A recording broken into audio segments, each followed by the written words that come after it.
Hey guys, tonight we slip into the quiet, moss-licked walkways of an ancient Chinese garden just as winter begins to loosen its grip. You're wrapped in thick hemp layers, your breath puffing out in slow clouds as you trudge down the stone path. Your sandals scuff across wet gravel, and the familiar scent of wood smoke and thawed earth curls up from the garden beds. Above you, branches that looked dead just last week are beginning to swell with tiny, determined buds. It's plum season again, so before you get comfortable, take a moment to like the video and subscribe, but only if you genuinely enjoy what I do here. I'd love to know where you're listening from tonight. Drop your location and local time in the comments. Now, dim the lights. Maybe turn on a fan for that soft background hum, and let's ease into tonight's journey together. The old plum trees stand like crooked monks, arms gnarled and reaching upward as if waiting for some sacred sign. You walk among them, tracing your fingers across rough bark as you go. Each tree in this orchard, each one has its own backstory. This one was planted when the last emperor took the throne. That one split in half during a lightning storm and still, stubbornly, grows sideways. They're old, they're moody, and like the elderly aunts at a family reunion, they demand respect and a lot of fuss. You're not alone in the garden, though you might wish you were. There's the sound of another gardener somewhere behind the hedges, raking with rhythmic irritation, and the thin, clipped notes of a bamboo flute leaking from the kitchen courtyard. But for now, your job is to inspect. You move tree to tree, squinting for the first signs of life. A blossom here, a peeking bud there. Just 5 days ago, the branches were bare skeletons, black against the gray sky.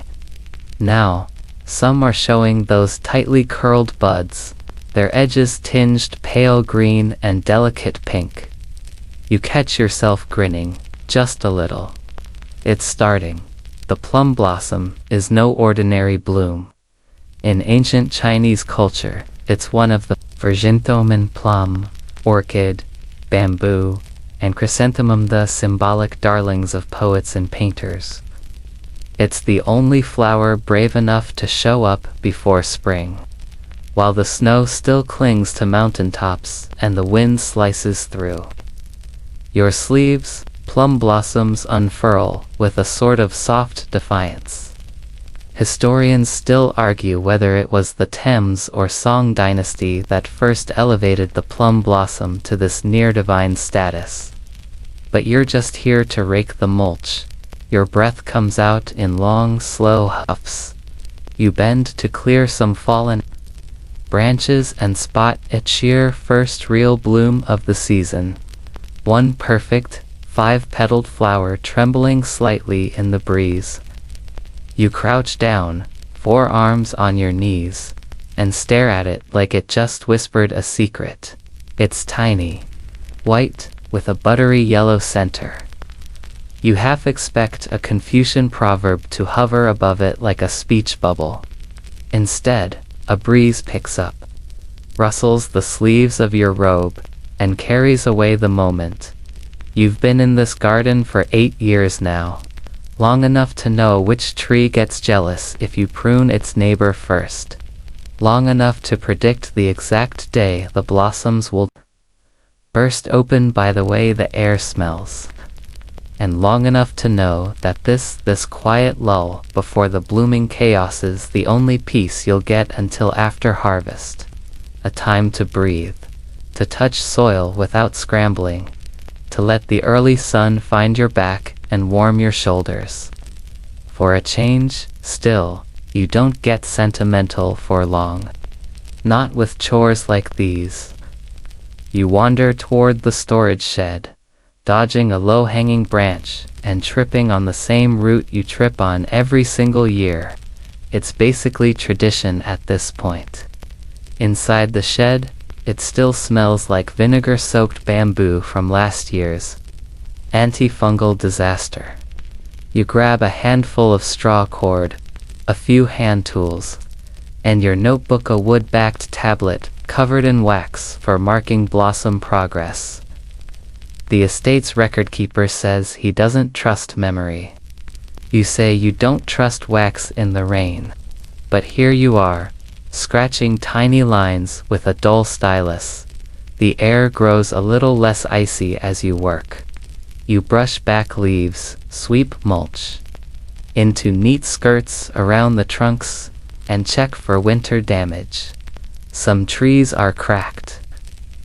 One has what looks like tooth marks, probably from the estate goat, which has been suspiciously quiet this morning. You sigh, stretch your spine, and make a mental note to report the damage before your supervisor does. Not because you care, but because your supervisor loves tattling almost as much as he loves his overpriced tea. Overhead, the clouds drift like slow-moving scrolls, their bellies heavy but not quite ready to cry. A magpie clicks from a nearby fence post and flutters down into the orchard.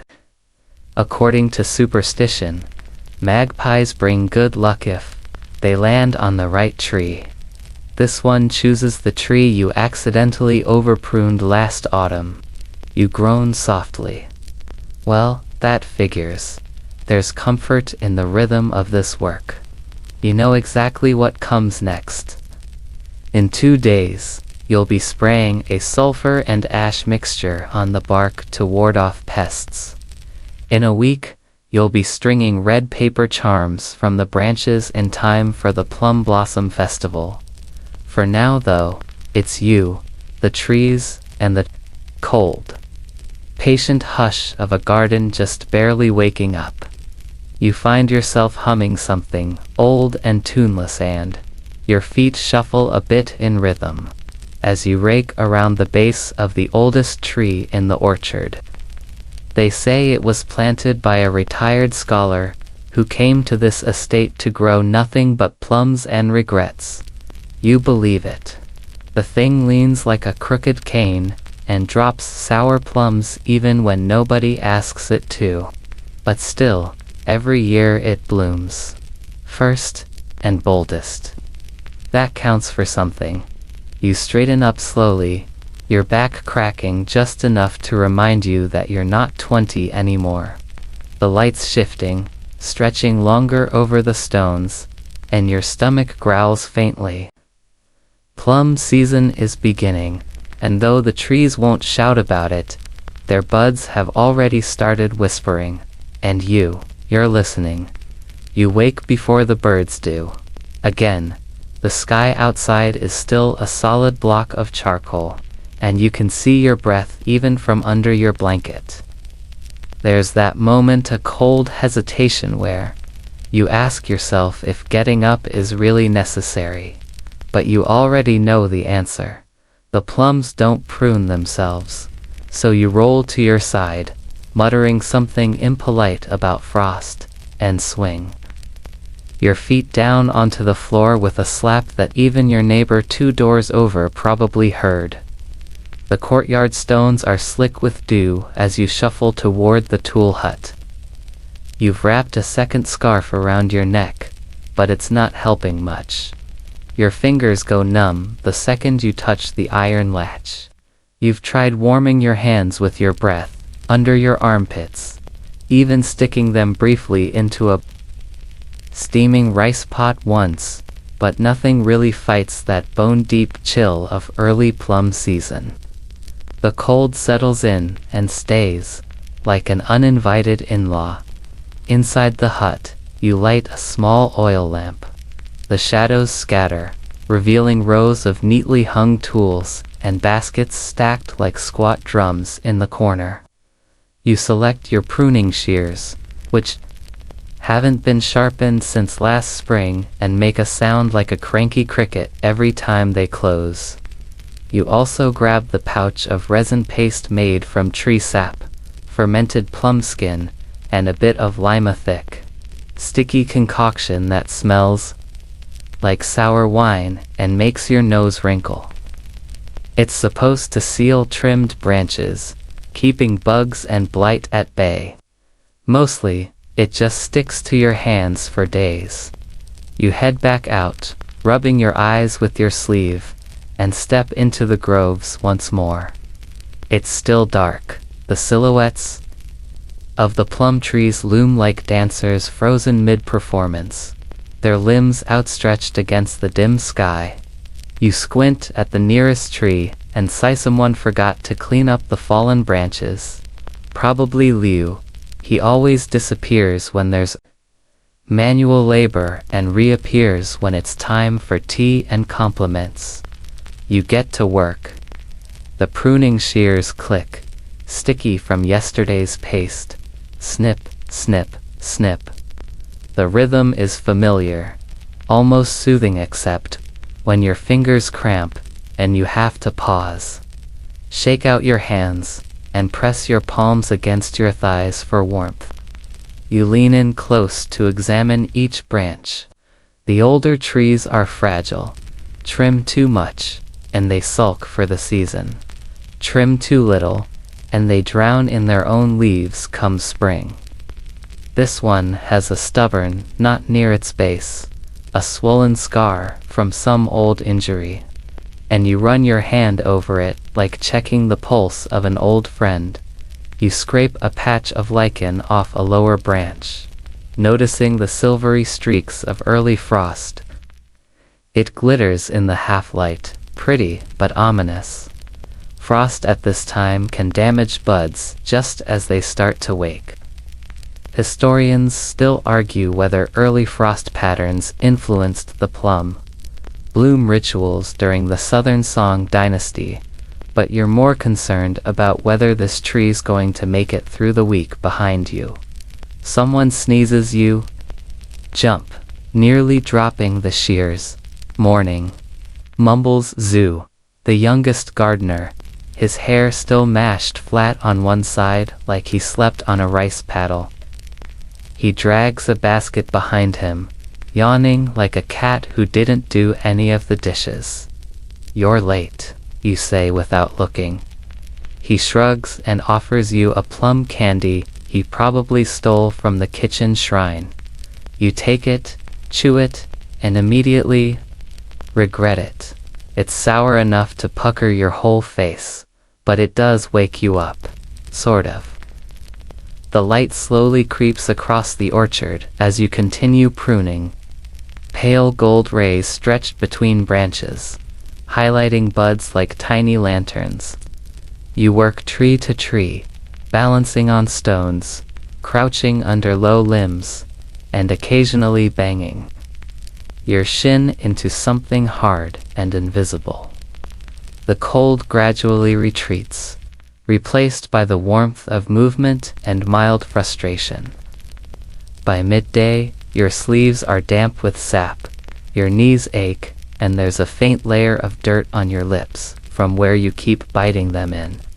Concentration. You pause under one of the younger trees, only about 10 years old. Its branches are sleek, still flexible. You prune it lightly, more shaping than correcting. This one's a favorite. It responds well to attention, throws out blossoms like confetti, and once attracted a poet from the capital who sat under it and wrote exactly 2 lines of verse before wandering off to complain about the tea. The lines were bad, but the memory still makes you smile. A rustle behind you. You turn, expecting a colleague, but it's just the estate catapudgy gray beast with a lopsided tail and an expression that suggests it once ran a kingdom. It hops up onto a low wall and settles there, watching you with disapproval as if to say, "Really? That's how you're pruning today?" You prune harder just to spite it. By the time you reach the edge of the grove, your hands are shaking slightly. Not from fatigue, exactly just the accumulated chill, the focus, the hours without food. You pause to stretch, crack your knuckles, and glance back at your progress. Not bad. A few trees still look shaggy, but you'll get to them tomorrow. Probably, unless Lou claims they're his, and then forgets again. You walk toward the compost pile to drop off a basket of trimmings, brushing bark dust from your sleeves. There's steam rising faintly from the pilot's warm inside, decomposing happily, unlike your fingers. You press your hands near the top, just for a second, and sigh. Instant relief. You briefly consider diving into the pile, and never coming out. Instead, you yank your hands back, wipe them on your robe, and march off toward the storage hut. The sun has fully risen now, warming the moss-covered roof tiles and lighting up the distant hills in a pink-gold glow. You pass by one of the senior gardeners who nods at you without smiling and points at a tree you apparently missed. Of course, there's always one, so you go back. Prune a little more. Paste a few cuts. Lean on your shears like they're walking sticks, and mutter a few curses you're sure the trees can't hear. By late morning, your hands are cracked, your scarf is falling off, and you're certain you've inhaled enough bark dust to grow your own tree from the inside out. But the orchard is starting to look clean, neat, cared for, ready. The buds are holding, the branches are trimmed, and there's a faint sense of pride in the ache that settles into your back. Plum season is only just beginning, and already, it's got your hands in a mess and your boots soaked through. You glance around at the trees still mostly bare, but promising. They won't bloom for another week, maybe two, but you'll be ready. You step back into the shed for the third time that morning, mostly to stall for warmth, but also because your tool belt is sagging like an overstuffed dumpling. The belt itself is leather-cracked and worn and smelling faintly of pine tarand. It used to belong to Old Way before he retired and moved to the river province to become a boat painter. It's too big for your waist, so you've tied it off with extra cord and hope no one notices. It jangles when you walk, thanks to the assortment of tools you've crammed in. Bronze shears that squeak, 2 polished bamboo picks, a slotted scoop, and your prized possession, a crescent-bladed pruning knife with a mother-roofed pearl handle, which you keep wrapped in old silk like it's royalty. You fasten the belt, adjust your robe, and let out a small grunt as you stoop to retrieve the pouch of insect paste. The stuff is no less foul-smelling than yesterday, but now it's thickened slightly into a sludge that might also strip paint. You unscrew the lid and gag a little. Still effective, still revolting. That's ancient gardening for you equal. Parts beauty and borderline assault on your senses. Out in the orchard, the sun is slanting across the trees now, making the buds gleam like pearls trapped in bark. You squint at the branches as you approach, trying to spot movement. You're looking for trouble, the tiny kind. Aphids, mostly, or worse, the soft white tufts of early plum scale.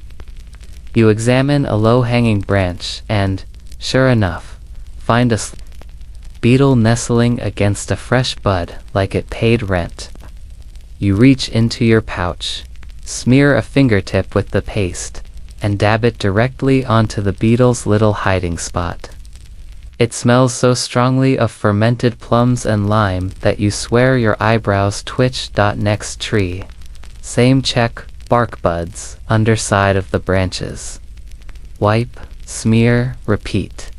The smell is bad enough to keep birds at a distance, which is a bonus. You whistle as you go, softly just enough to fill the space between tasks. In a nearby tree, a cicada begins to creak, far too early for the season. You freeze, eyeing the branch, and spot the pale, empty shell of last year's cicada clinging like a ghost. You flick it off with the edge of your pick and mutter something about haunted trees. There's a rhythm to all this. Tree shears, wipe, smear. Sometimes it's soothing. Sometimes it feels like a curse you were tricked into accepting. Still, you can't help but enjoy the slow intimacy of the work. You know these trees, not just their shapes or age or placement, but their personalities. This one drops blossoms aggressively every year, as if protesting its location near the compost trench. That one leans toward the sun even though it knows the wind always knocks it back. And this one your favorite is slow to bloom, but grows the sweetest fruit. You call it Old Scholar, partly for its wisdom, mostly for its stubborn bald spot in the middle. You pause at Old Scholar and tighten a strip of cloth around one of its lower limbs. It's a marker, a visual reminder that this one needs special attention. Not all gardeners do it, but you like the subtle ceremony of it. There's something comforting about the little rituals of orchard work. You even talk to the trees sometimes, especially when no one's watching. Not in full conversations. Of course you're not that eccentric, but a comment here, a complaint there, a grumble of you again. When a branch refuses to hold still, they're old. They've seen dynasties fall. They deserve your respect. And your sarcasm. You kneel under one of the trees and begin scraping a crust of sap from its base. The blade of your crescent knife glides with practiced ease, revealing the soft, amber-toned wood beneath. As you clean the area, your fingers brush something odd, a line of carved symbols. Almost invisible unless you know where to look. You lean in. Someone maybe decades ago carved a poem into the bark. It's faded now, barely legible, but you make out a few characters. Something about the moon, quiet joy, and plum laughter. The line doesn't quite scan. But then again, poets rarely did their carving sober. You smile. Even gardeners get bored, apparently. Back to work. You stand, stretch your knees, and readjust your tool belt. A small pouch of crushed ginger root swings from one loop, and you pop a piece into your mouth, sharp, spicy, enough to jolt you awake without needing tea. Across the path, you see someone from the kitchen staff carrying out a tray of rice porridge for the senior gardener. Not for you, of course. You're lower on the ladder. You'll get your bowl when you finish your assigned trees, and it'll probably be the bowl with extra scorched bits at the bottom. Tradition. You continue checking each tree, your fingers now sticky with paste and bark resin. A few bees begin to hover, testing the air. That's a good sign. The trees are waking up, and soon the orchard will buzz with life. But it also means time is speeding up. You've only got a few days to finish this round of prep before the blossom rush begins. If you fall behind, you'll be working through moonlight with a torch. Which is exactly how Leo accidentally singed his own sleeve last year and blamed a dragonfly incident. Historians still debate whether ancient garden tools were standardized during the Han Dynasty or remained unique to each region. What's not debated is that they were heavy.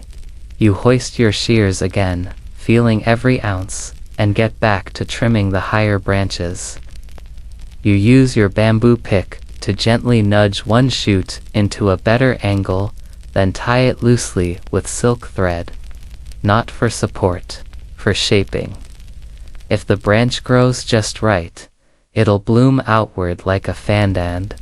Fans, as you know, are crowd-pleasers from The distance, a voice calls your name. You flinch, then shout back something vaguely polite. Probably someone wants your help hauling fertilizer, or moving a ladder, or answering a question you already answered yesterday. You take one last look at the tree in front of you, balanced, neat, pruned, just right-hand nod. Tool belt jangling, fingers sticky, belt riding awkwardly on your hips. You head toward the voice. Another tree done, another 20 to go, but your tools are humming now, and the orchard is waking. And somewhere, just under the bark, the season is quietly shifting. You don't spend all your time wielding tools and mumbling to trees. Some mornings, you find yourself elbow deep in compost, probably the least glamorous part of ancient gardening, but one you secretly enjoy. The compost pit is a bubbling cauldron of smells and textures, a mix of rotting leaves, old straw, and some surprisingly strategic ingredients. Your favorite secret: fermented mulberry rinds and duck droppings. Yes, it sounds like a recipe for disaster, but it's actually a potent fertilizer that helps the plum trees root deep and bloom bright. You approach the compost pile cautiously. The steam rises in lazy swirls, warming the crisp morning air, and the odor hits you immediately, part sour earth, part something that would make your grandmother wrinkle her nose in disapproval. You roll up your sleeves and reach in, feeling the warm muck squish between your fingers. There's a whole ecosystem in here: tiny wriggling worms, bits of crushed bark, and that unmistakable pungent temps of fermented plum skins. While you dig, you think about the ducks that wandered the estate yesterday, how their droppings ended up here, rich with nitrogen, and how the mulberry rinds came from the orchard next door. You mix it carefully, breaking clumps apart, making sure the moisture is just right. Too dry, and the nutrients won't release. Too wet, and everything turns to rot. It's a delicate balance. You can't help but imagine the compost pile as a secret cauldron of life bubbling under the earth, feeding the trees in silence. Historians still argue whether the use of animal droppings in ancient Chinese gardens was primarily practical or had spiritual significance. Some claim it was a way to honor the natural cycles. Others think it was just smelly desperation. You don't care either way, you just appreciate the results. After mixing, you scoop handfuls of the rich compost and spread it carefully around the base of the plum trees. The soil drinks it greedily, darkening instantly and releasing that deep, earthy scent you associate with growth and renewal. You pat the dirt gently with your hands, whispering a quiet encouragement to the roots below. You've always believed plants respond better to kindness, even if you suspect they also appreciate a firm pruning when you finish. Your hands are coated in a sticky, dark sheen. You lick your fingers, don't judge, and taste a faint hint of plum mixed with the unmistakable earthiness of the compost. You pause to look around. The garden feels different after the compost ritual, darker, richer, as if it's taken a deep breath and settled in for the season. You stand up and brush your sleeves, glancing toward the ducks that waddled nearby. They eye you suspiciously, as if you might try to shove them into the compost next. You give them a half-hearted wave. They don't respond, but you swear one of them gave you the stink eye. The smell of fresh compost lingers as you move back toward the plum trees. Your boots crunch on the gravel path, and you notice a few tiny green shoots pushing through the mulch near the oldest tree. Early signs of life, despite the chill in the air. As you walk, you think about how these gardens aren't just places of beauty, they're microcosms of ancient philosophies. The way the compost feeds the earth mirrors the idea of yin and yang, decay nourishing growth, endings feeding beginnings. The plums themselves symbolize resilience and hope. You remember a proverb you once heard: the plum blossoms first, but it knows the harsh winter before the spring. Your thoughts drift to mulberry trees, to how their leaves feed silkworms, and how the same mulberry rinds that nurture compost once clothed emperors in silk. The interconnectedness humbles you. Just then, a sudden breeze flutters the red paper, charms hanging from a nearby plum branch. They jingle softly, sending a shiver through the air. You pause and watch the movement, feeling a strange mix of superstition and awe. The charms are supposed to keep away evil spirits, and, according to some gardeners, they sometimes do. You scratch your head. You're not sure what you believe about spirits, but you do know that when you leave those charms off, crows tend to throw garden parties at night. You never figured out who the caterers are. Wiping compost from your hands on your robe, you head back toward the tool shed to grab a fresh basket. Your body feels heavy but alive, weighted with the satisfaction of nourishing something deeper than soil tradition, patience, hope. The plum season stretches ahead of you, and with every handful of compost, you're adding to a story older than any emperor's reign. There's always a particular morning during plum season when the estate's scholar bureaucrat shows up for his inspection. You know him well enough to dread the visit, but there's something oddly thrilling about it, too, like waiting for your in-laws to drop by. Except they're dressed in silk robes and carry scrolls instead of casseroles. He arrives precisely on schedule, as if his watch ticks to the rhythm of your pruning shears. You hear his footsteps crunching across the gravel well before you see him. The estate's gravel paths are notorious for their noisy announcements. No one ever sneaks in unnoticed. You straighten your robe, wipe dirt off your hands, and prepare for his subtle and, sometimes not so subtle scrutiny. He approaches, eyes sharp and inquisitive behind thin-rimmed spectacles. He carries a delicate fan, which he uses both to shield his face from the sun and as an instrument of silent judgment. His nose wrinkles slightly at the smell of your sticky paste and compost, though he'd never admit it. Instead, he offers a dry smile and immediately begins inspecting. You watch as he bends down, fingers twitching near the bark of a prized plum tree. He taps it lightly, listening for the hollow thud that would suggest rot. You hold your breath. His gaze flicks to your pruning job, every cut, every tied branch. His face betrays nothing, but you can feel his mind ticking like a metronome, counting your mistakes. Your cuts are precise, he says, voice flat but faintly approving. Though some branches could be thinned more.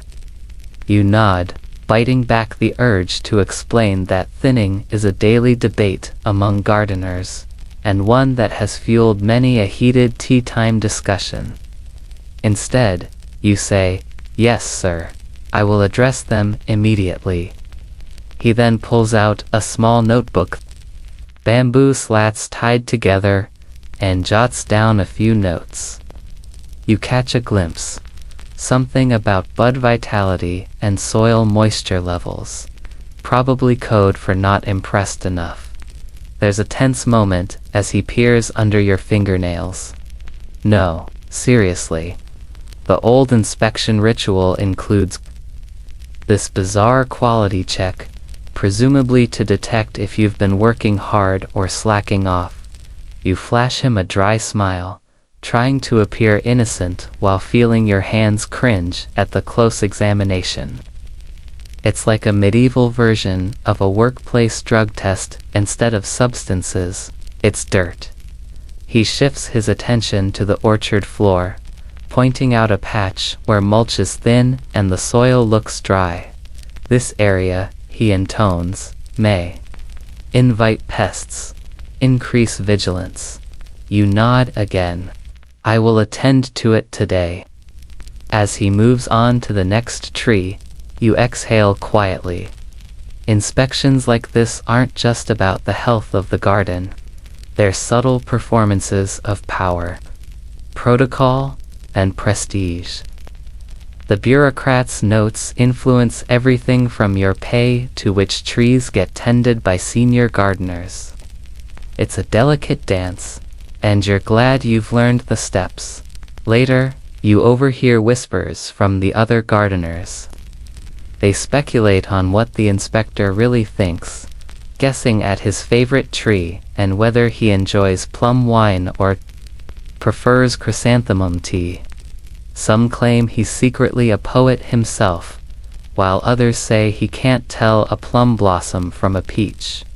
Historians still argue whether the scholar bureaucrats were truly invested in horticulture or simply used the gardens as another layer of bureaucratic control. Whatever the truth, you know one thing for sure.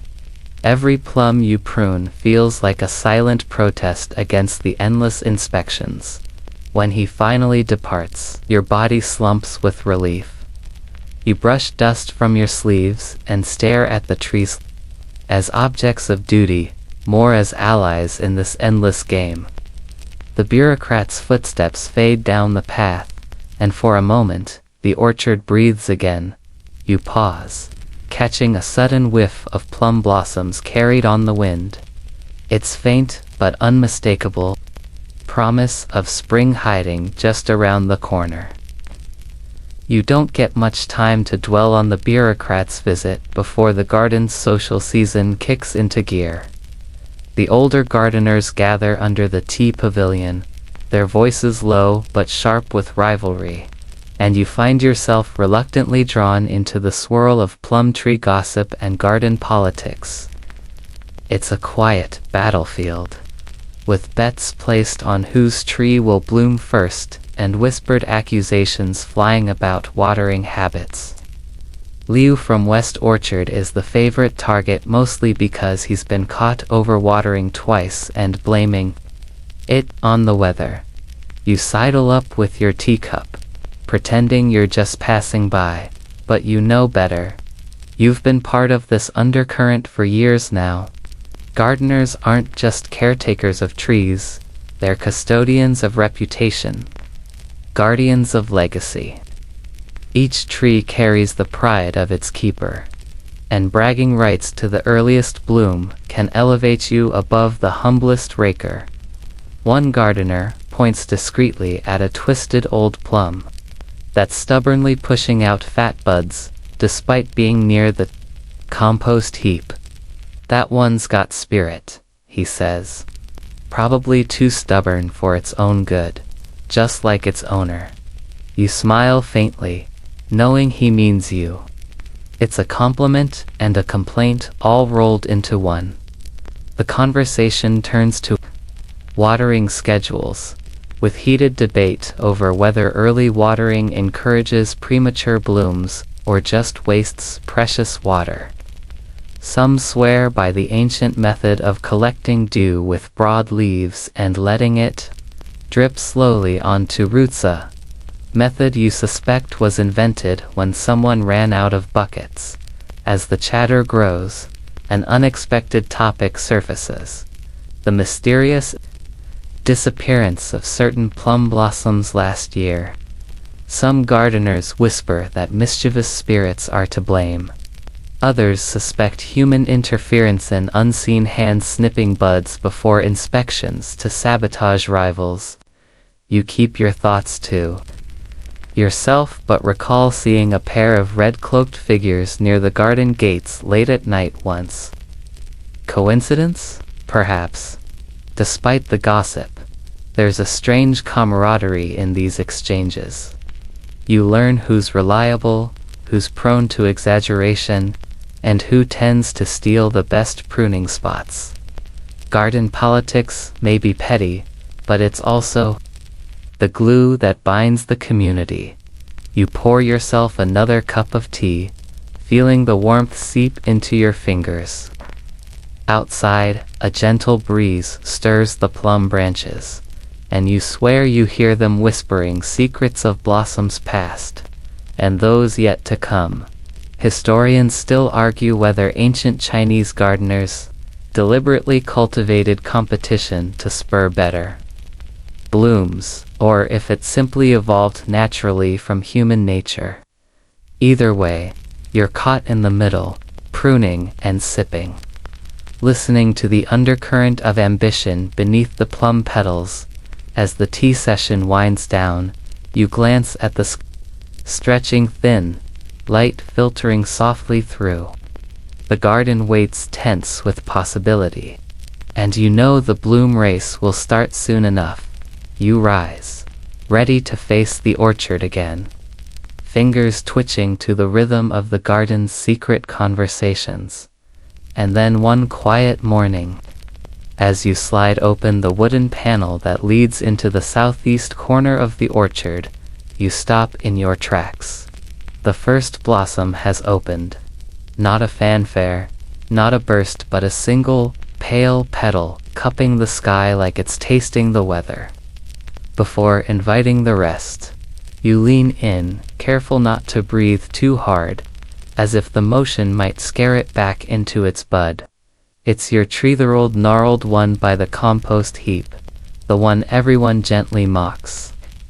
But here it is, leading the season with quiet defiance. You don't make a fuss. You don't rush to tell the others.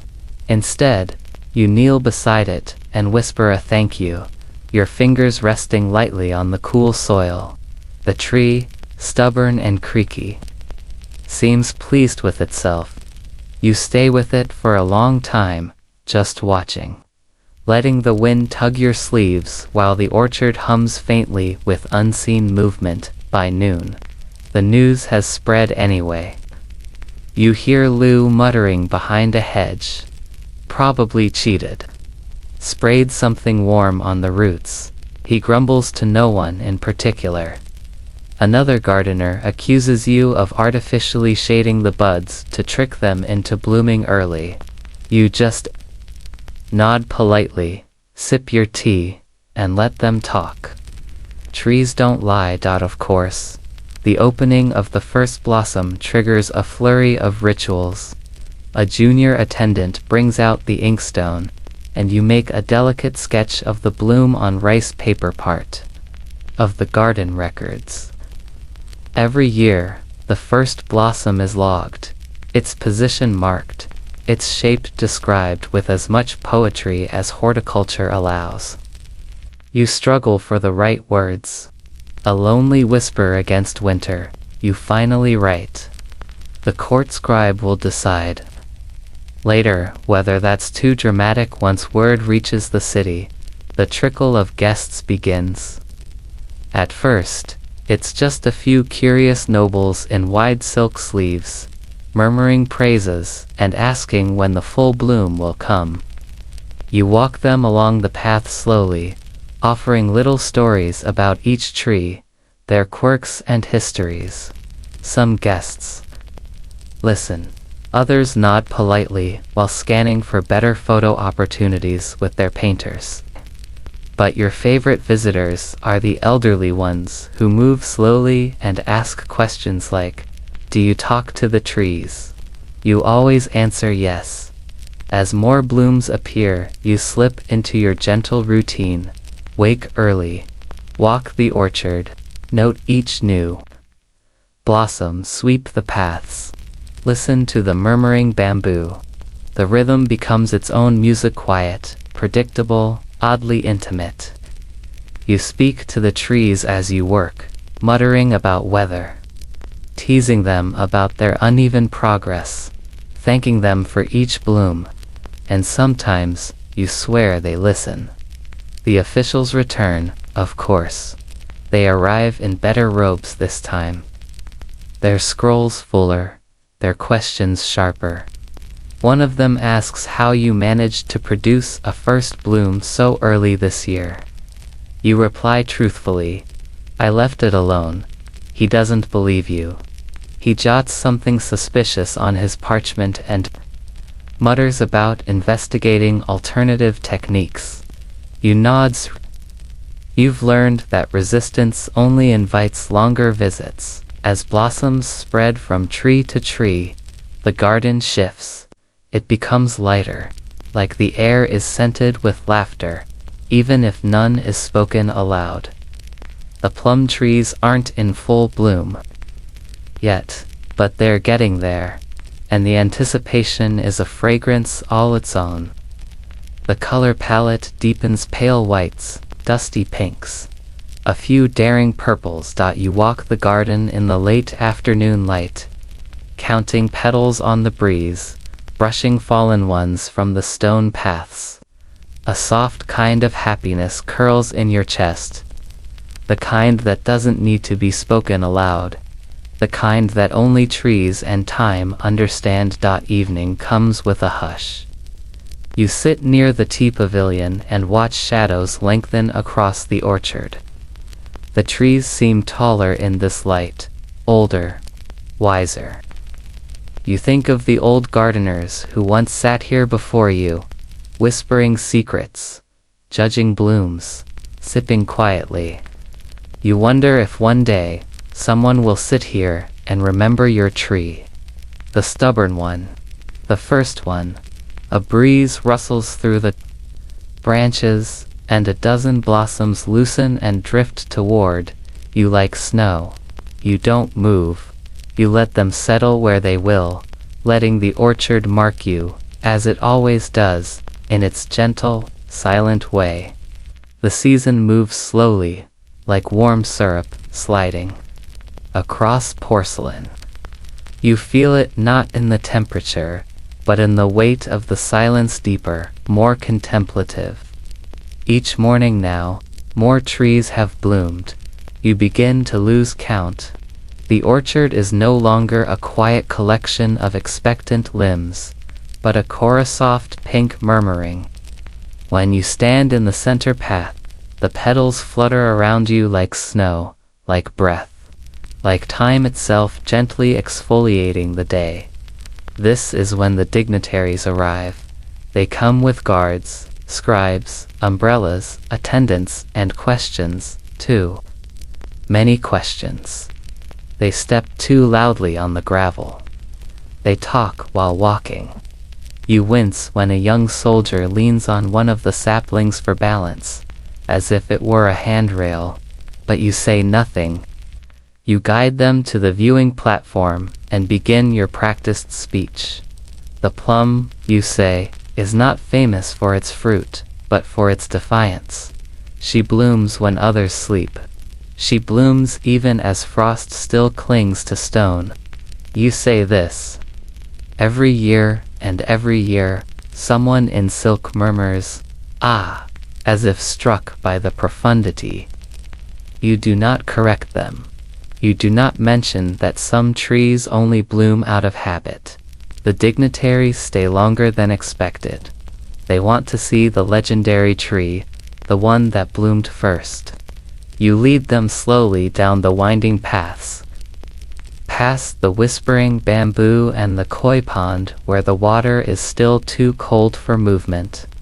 When you reach the tree, your tree, they crowd around it as if it were a prize ox. One of them pokes a blossom, another says, "It looks rather plain." You smile, "Of course it does. That's the point." After they leave, the orchard feels heavier. Your tree looks embarrassed perhaps. The blossoms sag slightly. You touch its bark. "You did fine," you whisper, but now the garden changes. It's no longer just yours. It belongs to visitors now. Every morning brings new feet, new fans fluttering, New giggles behind painted sleeves. Children tug branches. Courtiers pose for artists. You sweep the paths faster, more often, brushing away footprints and fallen petals like erasing chalk lines. Still, amid the crowding and clutter, moments bloom. An old scholar sits under one of the eastern trees, quietly sketching a single branch. Over and over, you offer him tea, and he waves you away, not out of rudeness but because he's so focused. This line, he mutters, it curves like regret. And somehow, you know exactly what he means.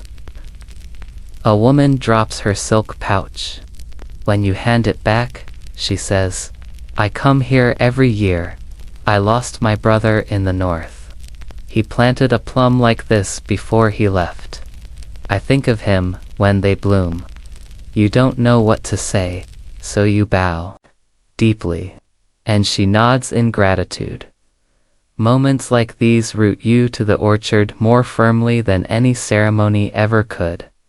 One evening, long after the last visitors have gone, you find yourself walking the orchard in moonlight. The blooms are ghostly now, white and silver in the pale light. The garden is utterly still. Even the frogs are quiet. You stand in the middle path and close your eyes. You remember your first season here. You were young. You overwatered everything. You trimmed too boldly.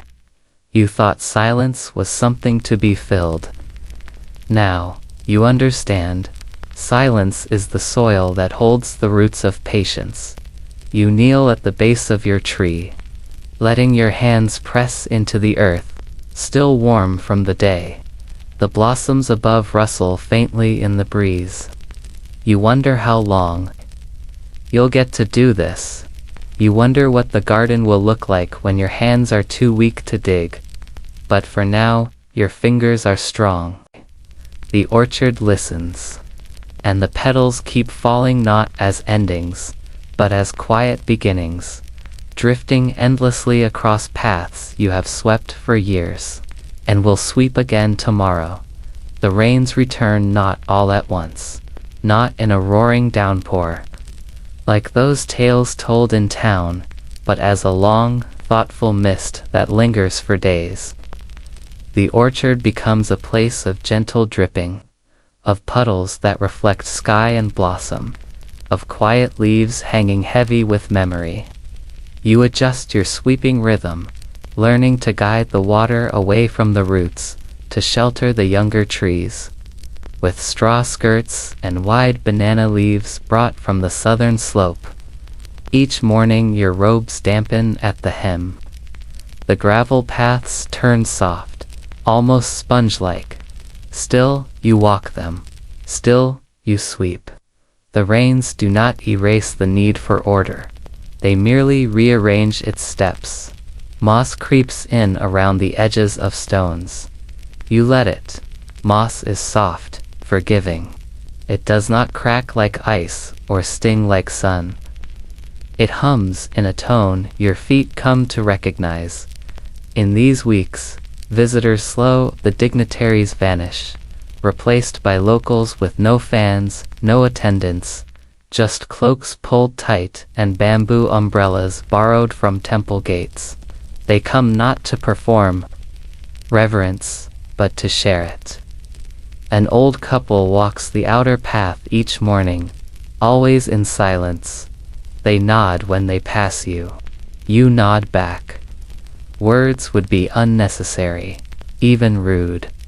On one especially fog-bound morning, a boy appears by the western gate, where the plum trees grow shorter and stubborn.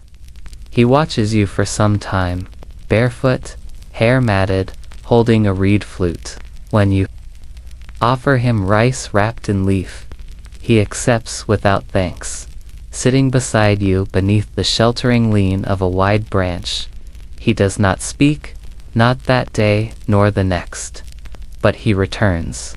Again and again. You come to expect him. You find that you begins sweeping in broader arcs, carving a clear space beneath the same tree where he always sits. Eventually, without warning, he plays. The notes rise from the reed like mist from something, uncertain but unmistakably real. You pause your sweeping, and for the first time in a long while, you sit and listen. The song has no melody, no pattern, but it carries the orchard in it, the drip, the hush, the pause between petals falling. You do not speak after, you simply bow. He bows in return. The next morning he is gone. You never see him again. But you never forget the way the reed flute sounded when the fog swelled around. Your knees and the blossoms swirled like white moths disturbed from dream. The orchard teaches you many languages. The rustle of bark in wind becomes a form of speech. The way birds peck at certain roots tells you which trees are hiding decay. The scent of rot, faint but present, warns you of one aging trunk too proud to shed its dead limbs. You coax it gently, cutting not all at once, but over days. When the limb finally falls, it does not break. It sighs. The elder gardener, once your mentor, visits one day. His hands now tremble when he pours tea. His knees crack like dry branches when he kneels, but his eyes remain sharp. He does not ask permission to walk the orchard, he never did. You follow him in silence. He touches trees as he passes, whispering the names he gave them long before you arrived. At the tree you now call yours, he pauses longest. Still leaning west, he says. You nod. It remembers where the sun once rose. You reply he does. Not smile, but you sense approval in the slow blink of his gaze. You kept it alive. You bow. It kept me alive. The rest of the day is quiet. He stays for evening rice. He leaves a small pouch of seeds on your step before vanishing into the dark. You do not open it right away. You place it inside the sleeve of your winter robe, letting time decide when new roots must be sown. As the rains thin and the fog recedes, the orchard reasserts its shape. The edges sharpen. The ground dries in patches. Birds grow louder, more certain. You notice a particular sprout, one you don't recall planting, pushing through a crack between two stepping stones near the koi pond. You let it grow. Everything you've tended teaches you that discipline is not rigidity. A garden must bend. A gardener must vanish into the background, must allow the plum to bloom on her own terms, must accept that no two seasons arrive the same way.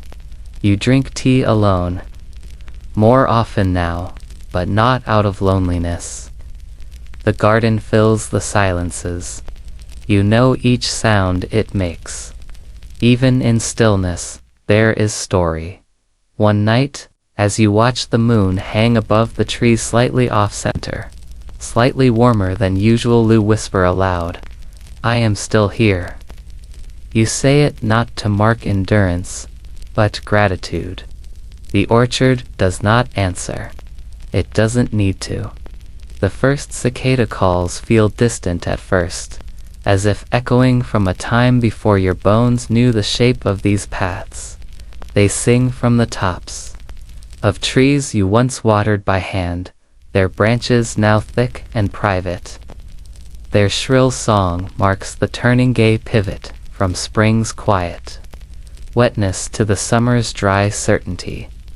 Your broom has grown lighter in your hands, not physically, but in presence. Where once each stroke was a task, now each is a gesture. Yep. Sweep without thinking, and yet remain entirely present. Each movement tracing the edges of something older than thought. A novice arrives, wide-swide, tall, with hair tied too tight and shoes still stiff from the city. He speaks in questions. Too many, too quickly. Why do we sweep when no one walks here? Why do we water the stones? Why are there no signs telling us what's sacred? You do not answer right away. Instead, you give him a small rake and lead him to the lower terrace, where the wind always stirs the gravel in chaotic spirals. Here you say, "Rake until it quiets." But it never will, he protests. You nod, exactly. He does not understand, not yet. But he begins. By noon, the spirals have softened.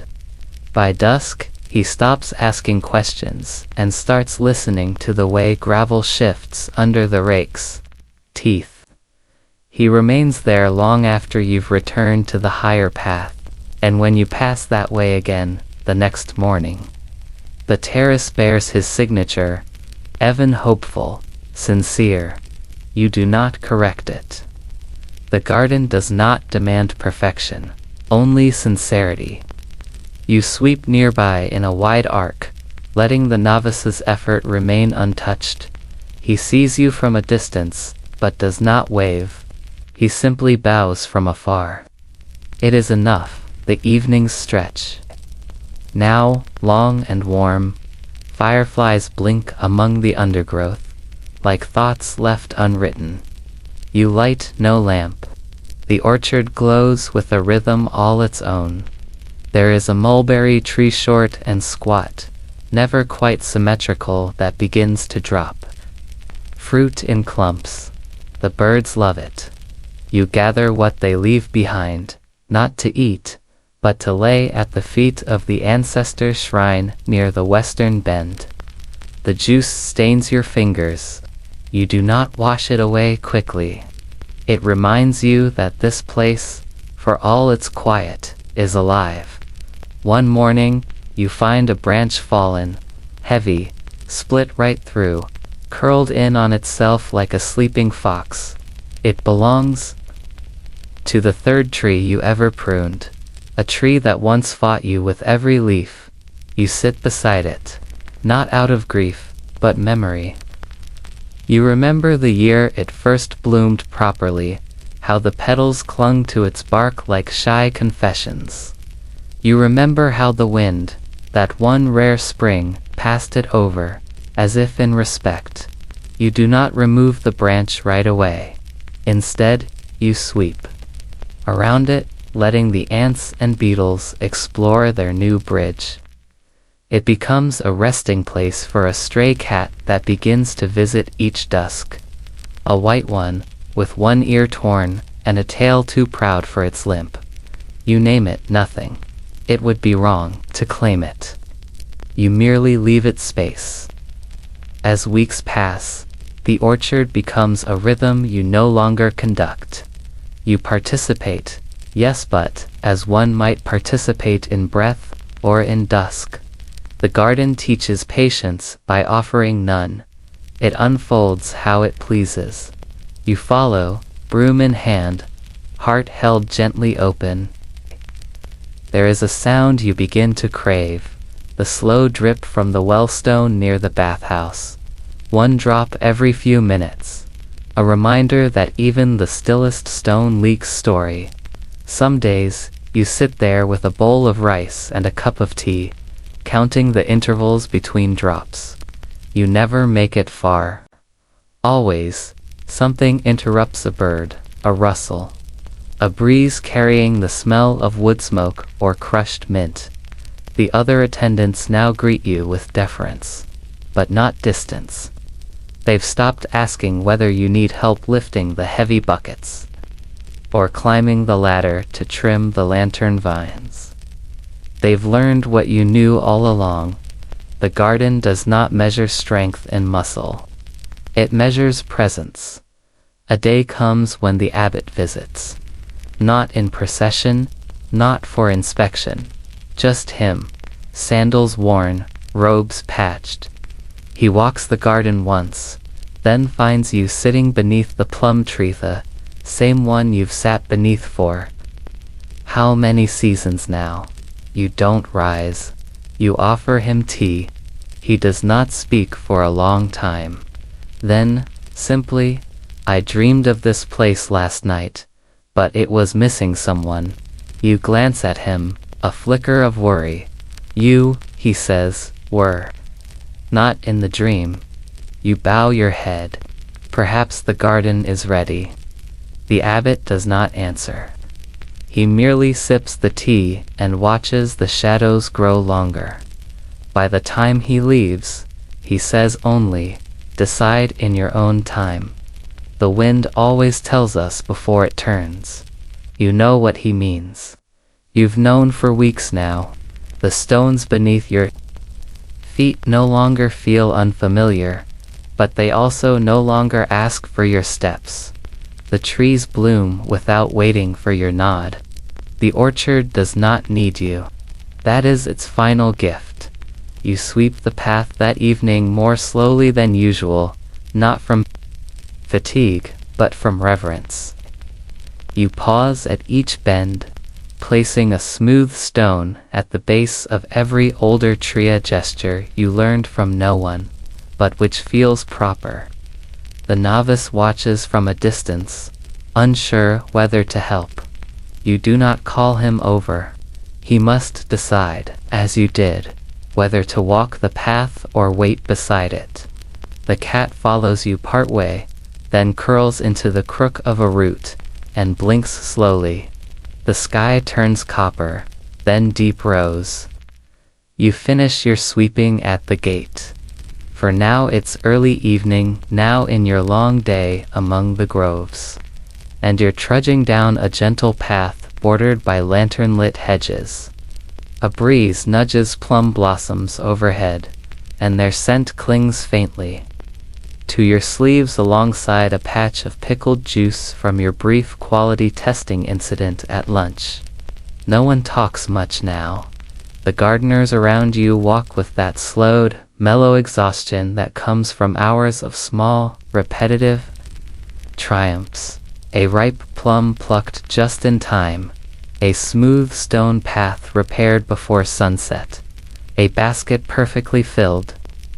This is the hour of final checks, when each garden section needs to pass what scholars have coined, half-mockingly, the twilight inspection.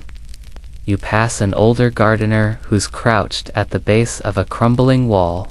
He's muttering to himself about lichen patterns, something about how the brighter patches might mean too much damp shade.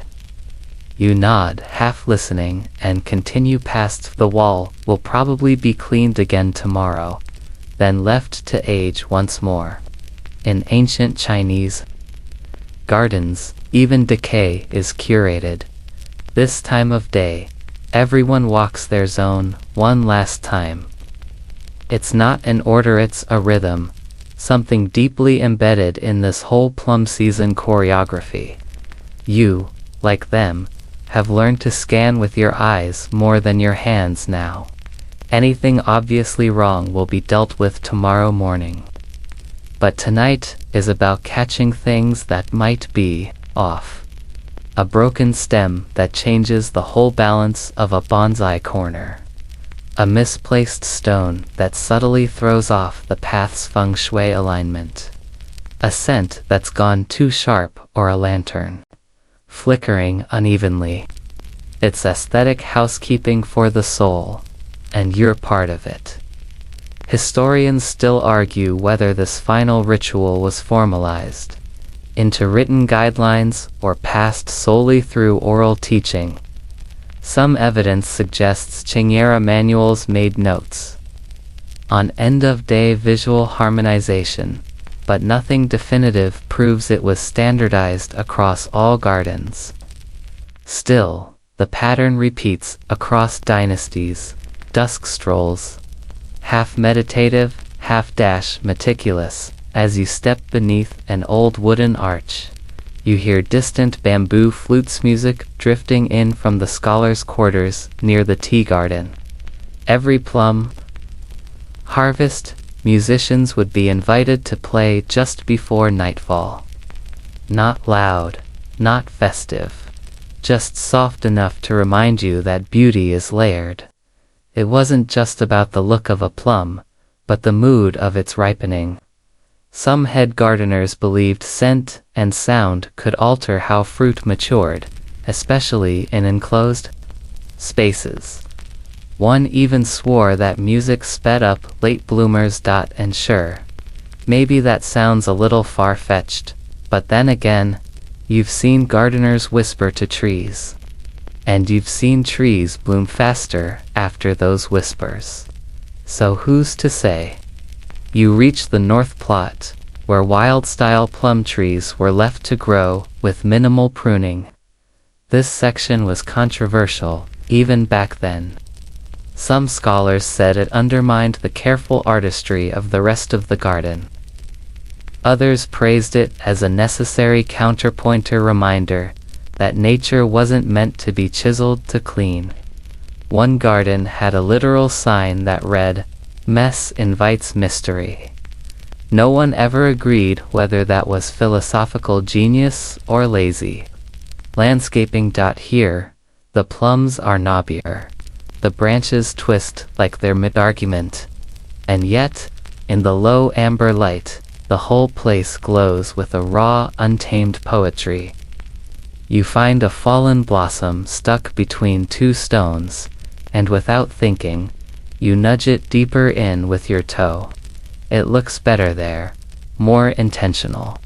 That's what these twilight checks are really about, turning accidents into accents. Just then, a junior gardener calls you over.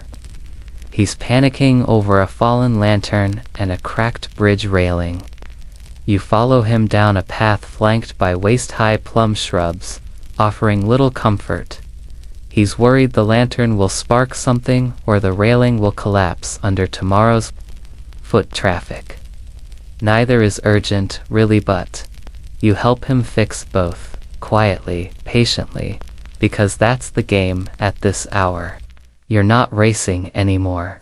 You're mending, tidying, smoothing, quirky tidbit of the evening. One famed Song Dynasty gardener was so obsessed with evening inspections that he trained his cat to follow him.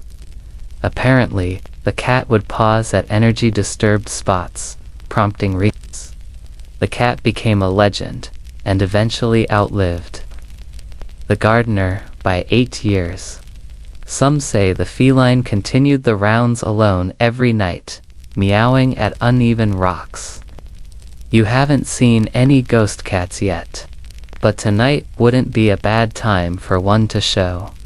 The final stop on your route is the inner courtyarder place reserved for the most delicate plums and high-ranking scholars.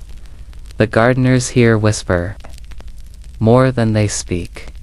It's where the rarest trees live, including the white-blossomed moon plum, which only blooms 3 nights per season. You catch a glimpse of it behind a silk curtain, its petals luminescent like wet rice paper. The air here feels denser, almost ceremonial. You breathe it in slowly, deeply. No one rushes in this part of the garden. Even bees hover more politely. You note a slight lean in one of the ornamental fences, and gently straighten the tied reed joint. Not because anyone will notice, but because you did. That's enough. You pause in the center of the courtyard, arms behind your back, and take one long look. There's no checklist, no score. You just absorb. Every rock, every tree, every hanging thread. The garden doesn't feel finished because it's not supposed to, but it feels balanced, alive, held. Then the bell rings 3 soft chimes from the pagoda tower. End of day.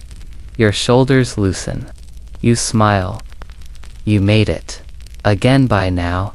You've cleared moss off more rocks than you care to count. But now your focus shifts upward to the stone pavilions that dot the garden landscape like resting dragons. These aren't just for show.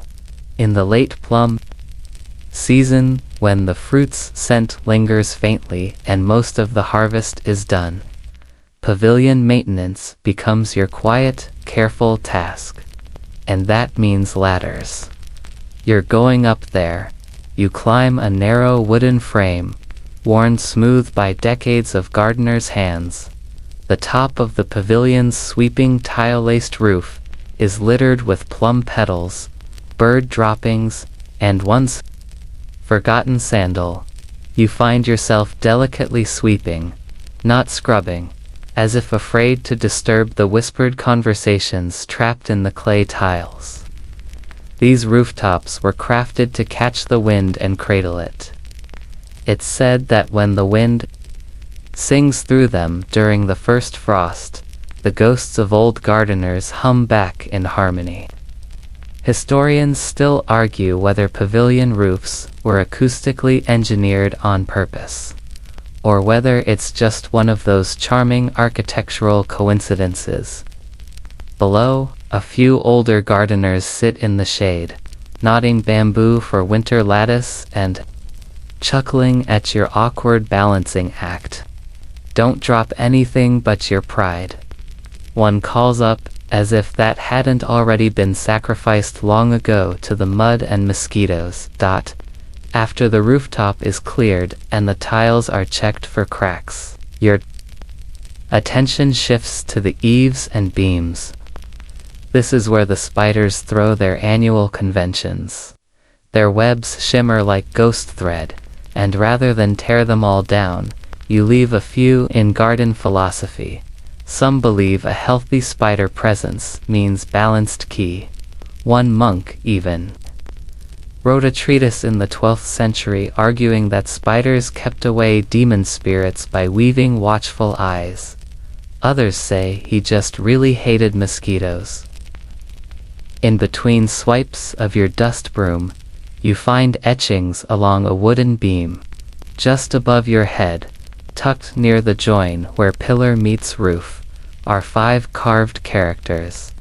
They read something like plum blossoms, never mind the cold, which is either a poetic reminder to be resilient or a passive-aggressive memo from one gardener to another during a particularly icy morning in 1321. Each pavilion tells its own sleepy story. One was built to honor a concubine who loved to sketch the trees in spring. Another was used during a war as a lookout point for enemy advances.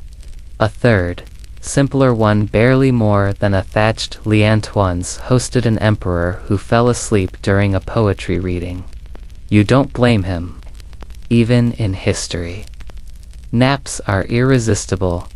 The undersides of the pavilion ceilings often hold painted scenes, koi leaping into clouds, cranes dancing under moons, and yes, plum trees shedding their blossoms like shy dancers. As the years pass, the paint flakes off, not unlike the petals, in a slow and dignified surrender to time. Restoration is considered taboo by some. Let the art decay. Let the stories fade gently. It's more honest that way. And while you sweep and dust and wonder who last climbed this ladder, a quiet realization settles in. You're just a caretaker in a lineage that goes back centuries. Not an artist, not a scholar, not a the steady hand that clears the dust and notices the detail. And somehow, that's enough. Sometimes, late in the day, when the breeze turns cool and golden sunlight filters through the lattice windows of the pavilions, you sit on the roofs. Edge carefully, of course, and rest your feet. Below, a younger gardener chases a runaway bucket, and across the path, scholars debate the symbolic weight of fallen petals in Song Dynasty poetry. You close your eyes and let the debate drift into the wind, half remembering, half dreaming. Maybe the old poet was right. A garden doesn't need to bloom to be beautiful. It just needs someone who's paying attention. In the slow spin of the seasons, your duties shift with the weather like silk unraveling across the garden floor, and now comes one of your most peaceful tasks, tending to the stone lanterns. These low, squat figures dot the walkways like frozen monks. Most are carved from gray granite, smoothed at the corners by centuries of mist and wind. You approach them with a cloth, a little brush, and a small bowl of warm water. They don't need much, just care. You crouch before one of the oldest lanterns. Its base etched with vines and swirls so faint they're nearly invisible. Beneath your touch, the lichens flake away like tired dreams. This particular lantern, historians claim, once held a flame for a courtesan who wandered the garden each dusk with a paper parasol. She believed the lantern's light would guide her late husband's spirit home. Others say she just liked the way the shadows danced. Either way, the flame is long gone. Only the story remains. Lanterns are rarely lit now. The garden has embraced the art of suggestion over spectacle. But once, light flickered in every carved niche. They were filled with oil or wax, tended each evening by silent workers, so that lovers could stroll among the shadows, or elders could meditate beneath the glow. Even thieves, they say, preferred well-lit gardens easier to admire the carvings. As they escaped with stolen peaches, as you clean each lantern, you also whisper to it. This is not something you were told to do, it's something you picked up, quietly, without instruction. Every gardener does it eventually. You murmur small, nonsensical things. What the weather's been like, what the scholars argued about. This morning, how the peach blossoms are faring near the west wall. You don't expect a reply, but something about the practice feels respectful, as if you're maintaining not just a stone object, but a memory too proud to fade. There is one lantern that everyone avoids, the broken neck lantern. It's called. Its top leans awkwardly, as though it's bowed too long in sorrow. No one dares move it. Legend says it cracked the day the emperor's favorite calligrapher slipped on a wet leaf and ruined a priceless scroll. The emperor forgave him, but the lantern, oddly enough, never stood straight again. Superstition grew around it. Now, it's left alone, like an old friend whose grief is too heavy to heal. On quieter days, when fog pools low and the temple bell tolls far off, the lanterns seem to exhale. They've seen every visitor, every storm, every argument, and every reconciliation. They've been kissed by moonlight and washed in monsoon. Some carry bird droppings like battle scars. Others hide incense ash in their bowls, evidence of secret ceremonies held when the garden is empty. You dust it all, gently, as if dressing an elder for an afternoon nap. Occasionally, you find a surprise tucked into the lanterns, a folded note, a faded ribbon, even a coin or two. These are usually offerings from guests' prayers, wishes, tiny gestures left without fanfare. You never read the notes. It's not your business. You simply remove them once a week, fold them respectfully, and place them in the offering urn inside the gardener's hall. What the urn does with them, no one knows. Your mentor once said, lanterns are the garden's breath, steady, glowing when needed, and most alive when forgotten. That thought stays with you as you wipe one last basin dry and watch a dragonfly settle on its rim. The insect is still for a heartbeat, then flits off as if summoned. You smile to yourself. The lantern doesn't care. It's been visited by stranger things. Before heading back, you pause at the lantern near the koi pond. It has a chip that resembles a rabbit's ear, and every spring, a pair of toads nest beneath it. Today, one of them blinks at you lazily. You greet it like an old acquaintance, and move on, your cloth damp, your knees aching, your breath slow, and when you reach the gardener's hall at twilight, you realize something strange. You don't remember cleaning the lanterns so much as being with them, like sitting beside a friend who no longer speaks, but whose silence says everything worth knowing by now. Your body knows the rhythm of the garden better than your own heartbeat. You rise, tend, sweep, pause, stoop, wait, carry, without command or second thought. So, when the rare traveler stops to ask you directions or presses coins into your hand thinking you're some kind of spiritual guide, you do not argue. You simply nod and return to brushing moss from a step. This final part of your day belongs not to labor, but to the small rituals no one sees. You descend toward the willow terrace, where old steps fold into each other like gentle waves. Here, beneath the weeping boughs, is the forgotten tea platform barely used now, its wooden frame softened by age and rain. Yet you care for it as you would a sleeping cat, carefully, gently, with the awareness that one wrong sound might undo 100 years of peace. The platform is dry today. You remove your sandals and step lightly across its slats. You've brought a tiny pot, a cracked ceramic cup, and a tin of barley tea.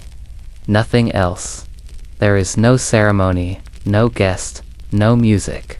Just steam rising in the fading light, and a soft wind lifting strands of your hair. You pour without looking. You sip without tasting. You drink without thirst. This moment is not for pleasure. It is for stillness, for listening. The old gardener once told you that gardens whisper loudest just before dark when the wind cools the stones, when birds argue over nests, when petals tremble like secrets, unsure whether to fall. And so, each evening, you come to this quiet place and let the garden speak. Tonight, it tells you about a pair of turtles who returned to the pond after 37 seasons away. It tells you the bamboo behind the West Pavilion grew a finger's width last night. It mentions that the youngest acolyte dropped his broom in the koi stream and is still too afraid to retrieve it. You smile, not because you believe the garden literally speaks, but because some part of you does. You finish your tea as dusk folds the sky into a muted gray. You do not rise, not yet. Instead, you watch the first lantern flicker near the outer gatelet by the night caretaker who arrives. Without sound. The flame wavers, then settles into its tiny duty. Another follows, then another. Soon the path is strung with little golden anchors, floating in the deepening blue, and there you sit, motionless, barely breathing, a shadow among shadows, a gardener who was never meant to be noticed, a name that no scholar will record. Yet everything you've touched today, the pebbles you shifted, the fern you righted, the corner of moss you trimmed will shape the dreams of 1,000 visitors. They will not know you. They will only feel that the garden welcomed them. The tea has cooled in your cup. You pour it out in a slow arc across the platform, a final gesture to end the day, a gift to the wood, a bow to the past. Then, as always, you rise without sound, return your tools to their place, and pass beneath the low-hanging wisteria one last time. The petals brush your shoulders. A final blessing. and as you walk the path back to your quarters, a breeze rises behind you, stirs the leaves you just swept, and carries your name across the still waters softly, gently, like a secret the garden promises to keep.